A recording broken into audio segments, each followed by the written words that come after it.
안녕하십니까. 2020년 12월 31일 저병무의 팩트 시작하겠습니다. 어느덧 올해가 다 가고 있습니다. 새해 복 많이 받으시기 바랍니다. 오늘은 대통령 민정수석, 이 자리는 조국 전 수석부터 시작을 해서 그 다음에 김조원 전 수석, 그 다음에 이번에 김종호 수석, 이런데 김종호 수석이 어제 사의를 표명했다, 이런 게 보도가 나왔는데 청와대 발표가 있었습니다. 근데 왜 갑자기 뜬금없이 민정수석이 사의를 표명했느냐, 아마 궁금하신 분이 계실 것 같아서 제가 말씀을 드리겠습니다.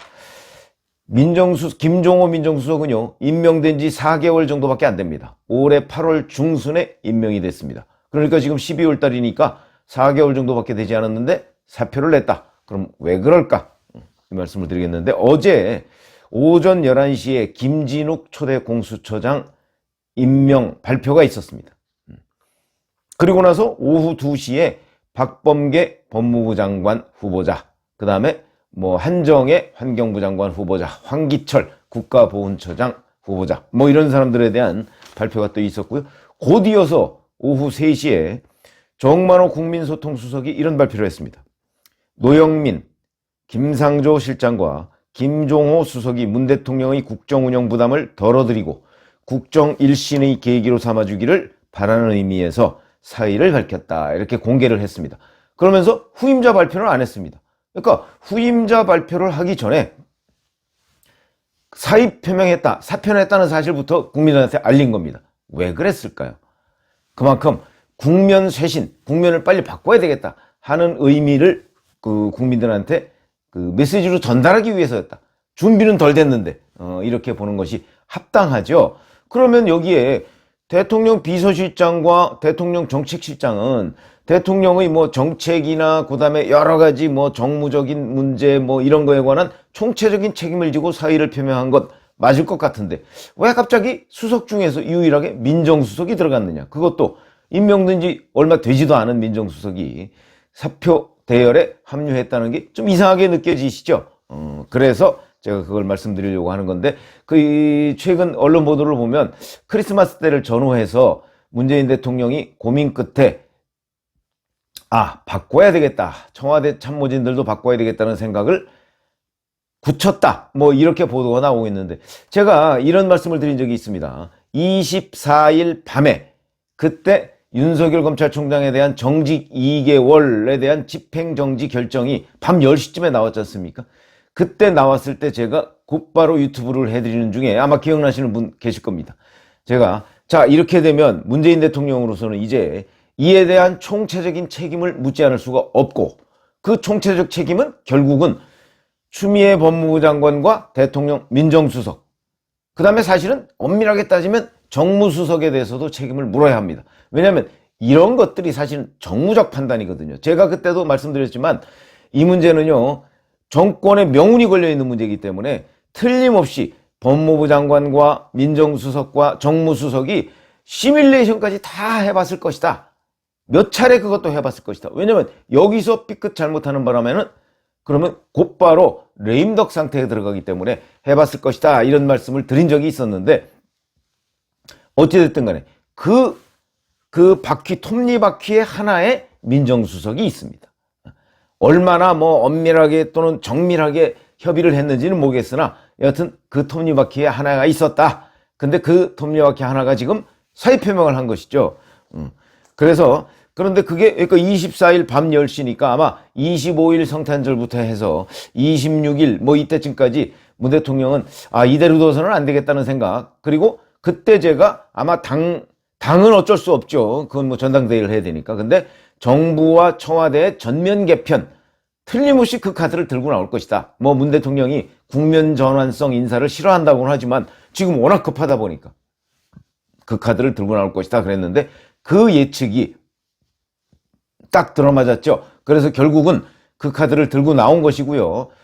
그래서 추미애 장관 교체하고 그 다음에 청와대 비서진, 지금 싹 핵심 비서진 다 교체하는 거 아닙니까? 물론 최재성 정무수석 얘기는 아직 안 나오고 있습니다. 그러나 최재성 정무수석은 4개월도 안 됐기 때문에 아마 그 부분을 좀 감안하지 않았나 싶은데, 어찌됐든 간에 아니면 최재성 정무수석이 제대로 된 역할을 이 국면에서 못했는가, 하는 생각도 할 수가 있습니다. 그래서 문재인 대통령이 26일 날 이낙연 민주당 대표를 만났고요. 28일 날 정세균 국무총리를 만났는데 아마 본인의 생각을 여기서 밝히지 않았을까. 그런 거죠. 그러다 보니까 이제 어제 지금 노영민 비서실장과 김상조 정책실장과 김종호 민정수석이 사의 표명을 했습니다. 왜냐하면 문재인 대통령이 직접 사표 내시오 이렇게 얘기를 안 하고 아마 주변에 이렇게 얘기를 통해서 이 사람들이 결국 이 세 사람한테 대통령의 뜻이 여기에 있는 것 같다라고 한 것이 아닌가. 그래서 어제 사의 표명을 했고 그 사의 표명했다는 사실을 곧바로 오후 3시에 공개한 것이다. 이렇게 보이고요. 자, 그런데 노영민 비서실장은 최근 백신 사태의 혼란, 그 다음에 백신 미확보 문제에 대한 어떤 국정 전반에 대한 대통령 보좌 잘못, 뭐 이런 부분, 그리고 조금 멀리 가면은 부동산 문제와 관련해서 자신의 반포에 있는 아파트와 그 다음에 청주에 있는 아파트를 뭘 먼저 파느냐 어쩌고 그래서 상당한 정도로 웃음거리가 됐었죠. 그 부분. 그 다음에 김상조 정책실장은 부동산 관련한 여러 가지 문제 아니면 긴급 재난지원금 관련한 당청 충돌 문제 이런 문제와 관련해서 사의 표명 경질할 필요가 있었다. 이렇게 이제 이런 이해가 되는데, 자, 그럼 김종호 민정수석은 왜 그러냐? 김종호 민정수석은 올해 8월 중순에 임명했다고 제가 말씀드렸죠. 4개월밖에 안 됐고요. 그럼 전임자들을 보면 조국 전 민정수석은 24개월 됐습니다. 만 2년. 그 다음에 김조원 전 민정수석은 13개월 됐습니다. 그래서 이번에 김종호 신임 민정수석은 올해 8월 달이면 임기 끝날 때까지 따지면 대략 한 21개월 정도를 하게 됩니다. 아, 그러면 이 사람이 마지막 민정수석이겠구나 이렇게 생각이 들었는데 전격적으로 이번에 사의 표명을 했다는 것이죠. 그렇게 보면 마지막 민정수석이 안 된 거 아닙니까? 그래서 이제 왜 그러냐 이에 대해서 청와대 고위 관계자가 이렇게 설명을 했다고 합니다. 최근 검찰개혁 과정에서 있었던 일련의 혼란에 대해 주무수석으로서 책임을 지겠다는 뜻이 담겨 있는 것으로 알고 있다. 자, 청와대 사람들이 또는 문재인 대통령이 또는 추미애 법무부 장관이 얘기하는 검찰개혁은 뭐죠? 윤석열 검찰총장에 대한 공격이죠. 그러니까 윤석열 검찰총장 징계 사태와 관련해서 대통령 민정수석실에서 뭔가 대통령을 보조하지 잘 못했다. 이런 거 아니겠습니까? 그것을 말한 것으로 보이고. 자, 그렇게 따지면 그게 뭘까? 그런데 제가 12월 19일 날 유튜브를 해드린 적이 있는데 이때 유튜브의 근거가 뭐였냐면 경향신문 기사였습니다. 경향신문 기사가 윤석열 검찰총장에 대해서 정직 2개월을 법무부 검사 징계위원회가 결정을 했는데 제 제목이 윤 정직 2개월의 숨은 이야기였습니다. 그랬는데 그 정직 2개월을 결정하게 된 데에는 김종호 민정수석의 오판이 있었다. 아니, 정직 2개월 결정이 아니죠. 그러니까 직무정지를 결정하게 된 배경에는 김종호 민정수석의 오판이 있었다. 이런 얘기를 경향신문 보도를 근거로 제가 한번 해드린 적이 있는데 이게 무슨 얘기냐면 12월 1일 날 행정법원의 조미연 부장판사가 직무 배제 정지, 윤석열 총장에 대한 직무 배제 정지에 대한 집행정지 신청, 우리가 흔히 얘기하는 가처분이죠. 그 가처분을 인용했습니다. 그래서 추미애 법무부 장관이 직무정지를 내린 것을 취소했죠. 집행정지를 했습니다. 그 바람에 윤 총장이 바로 복귀를 했죠. 그날 복귀한 거 아마 기억나실 겁니다. 그러면 자, 윤석열 검찰총장에 대한 직무정지 이게 법원에서 어떻게 될 것이냐 하는 거를 틀림없이 민정수석실에서 보고서를 대통령한테 올렸을 것입니다. 어찌 될 것이다 라고 올렸을 텐데 그게 판단이 잘못된 거죠. 그거 받아들여지지 않을 것입니다 라고 올렸다는 거 아니겠습니까? 그러면 그 오판에 대한 책임 문제가 반드시 있을 것이고, 그 다음에 자, 그러면 직무정지가 법원에 의해서 받아들여지지 않았다. 그러면 이제 징계를 해야 되는데 징계를 추미애 장관이 추진을 하고 있었던 거 아닙니까? 이 징계는 그럼 과연 해임이나 면직 쪽으로 결정을 했을 때 이게 또 집행정지가 나올 가능성이 있는 것 아니냐 하는 그 판단은 누구든지 할 수 있는 거 아니겠습니까? 그러면 해임이나 면직보다는 자, 그냥 정직 정도로 가면 어때? 그러면 정직 6개월도 해임이나 면직이나 마찬가지니까 그러면 정직 6개월을 하면 법원은 어떻게 판단할까? 이 문제에 대해서 또 민정수석실에서 보고서를 올렸지 않겠습니까? 올렸을 때 이때도 또 오판을 한 것이 아니냐. 지금 이런 얘기가 청와대 주변에서 흘러나오고 있습니다. 그러니까 두 번에 걸쳐서, 그러니까 그때 정직 2개월 정도면 법원이 아마 뒤집지 못할 거야 라는 판단을 했을 가능성이 있어서 정직 2개월을 했다. 이게 지금 일반적인 분석이거든요. 그러면 여기에서 또 오판이 있었습니다. 바로 홍순욱 부장판사, 행정법원 홍순욱 부장판사가 정직 2개월도 잘못했다. 절차적 정당성 문제를 지키지 못했고, 그 다음에 또 하나는 징계 사유도 예를 들어서 정치적 중립성 이런 거 받아들이기 어렵다. 인정하기 어렵다. 그 다음에 판사 문건, 그 판사 문건을 윤석열 총장이 만든 것은 대단히 부적절하지만, 그렇다고 해서 이 판사 문건으로 정직 2개월의 징계를 내릴 정도가 되느냐 안 되느냐는 거는 앞으로 본안소송에서, 지금 법무부가 낸 자료만 가지고서는 판단하기가 어려우니까 본안소송에서 좀 자세히 들여다봐야 되겠다, 이런 얘기고요.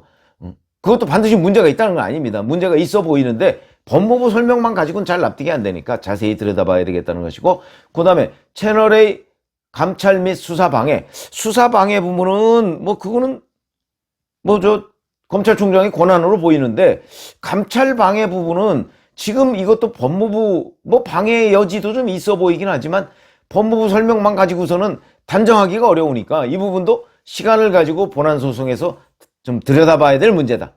여지가 있다, 이거지. 여지가. 그런 여지가 있다.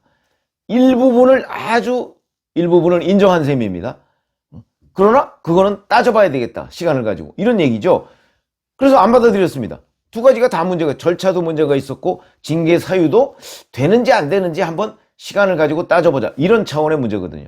정직 2개월 가지고서. 그래서 그걸 집행 정지를 내려버렸습니다.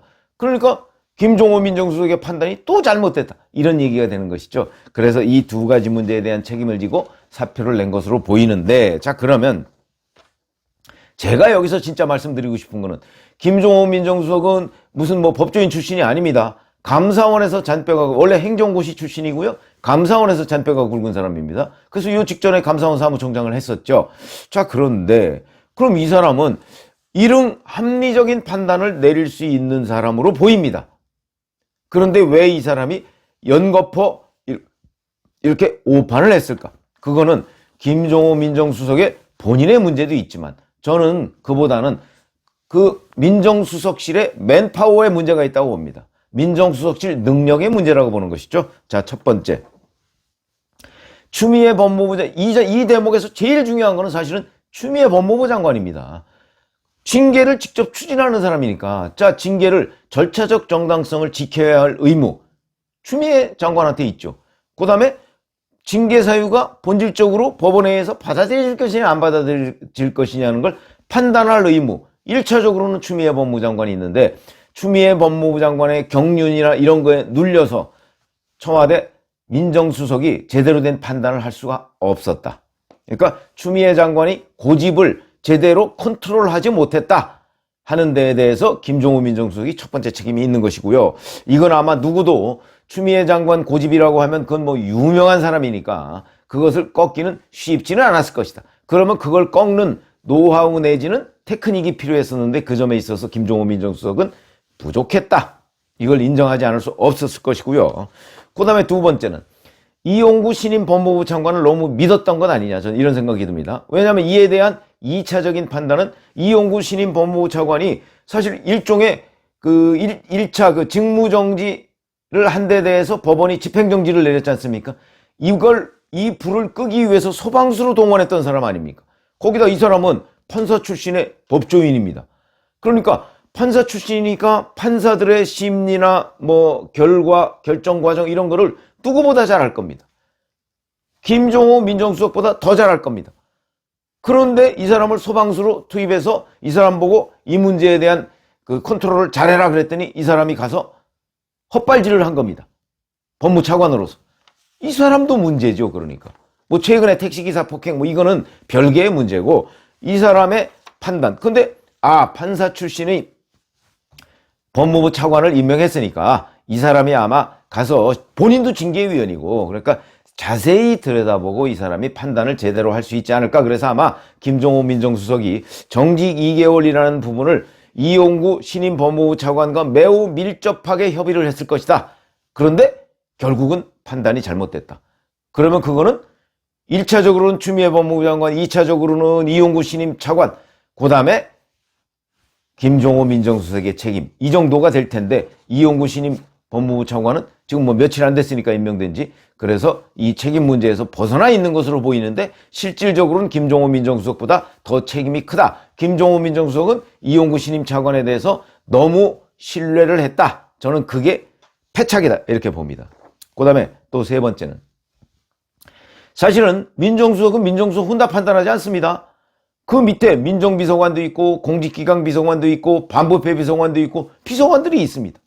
그런데 이 비서관들하고 틀림없이 협의를 했을 텐데 왜 그러면 그 비서관들한테도 휘둘렸을까? 그거는 이 비서관들 자체가 너무 강성 친문 그룹 위주로 짜였다. 이 사람들 중에서 제대로 된 판단을 할 수 있는 사람이 과연 있었는가? 그 점에 대해서 제가 강력하게 의문을 제기하지 않을 수 없는 것이고요. 그러다 보니까 이 사람들이 너무나 자기네들 그 어떤 강성 지지자들의 사고에 얽매여 있었고, 그러다 보니까 너무 희망적 사고를 한 것 아니냐.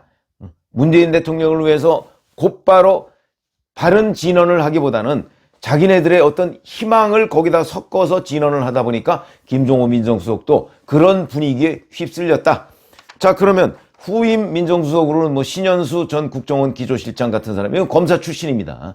검사 출신을 불신하는 문재인 대통령이 과연 기용할 것이냐, 이런 의문이 드는데, 오늘 아침 뭐 언론 보도는 대부분이 신현수 전 기조실장을 후임 민정수석으로, 심지어는 내정 이렇게까지 얘기하는 그 언론이 있는데, 과연 그렇게 될지는 모르겠으나, 자, 신현수 전 실장 같은 경우는 본인의 소신이 뚜렷한 사람입니다. 그러니까 거기다 법조인 출신이죠. 그러다 보니까 충분히 뭐 이런 문제는 컨트롤할 것으로 보이는데, 그래도 비서관이나 그 진영에서 워낙 강력하게 그 어느 한쪽 방향으로 몰아가면 아마 그걸 꺾기는 쉽지는 않을 것이다, 이런 생각이 들어서 누가 민정수석이 되든 간에 아마 오판을 할 가능성은 여전히 있다, 이런 말씀을 드립니다. 감사합니다.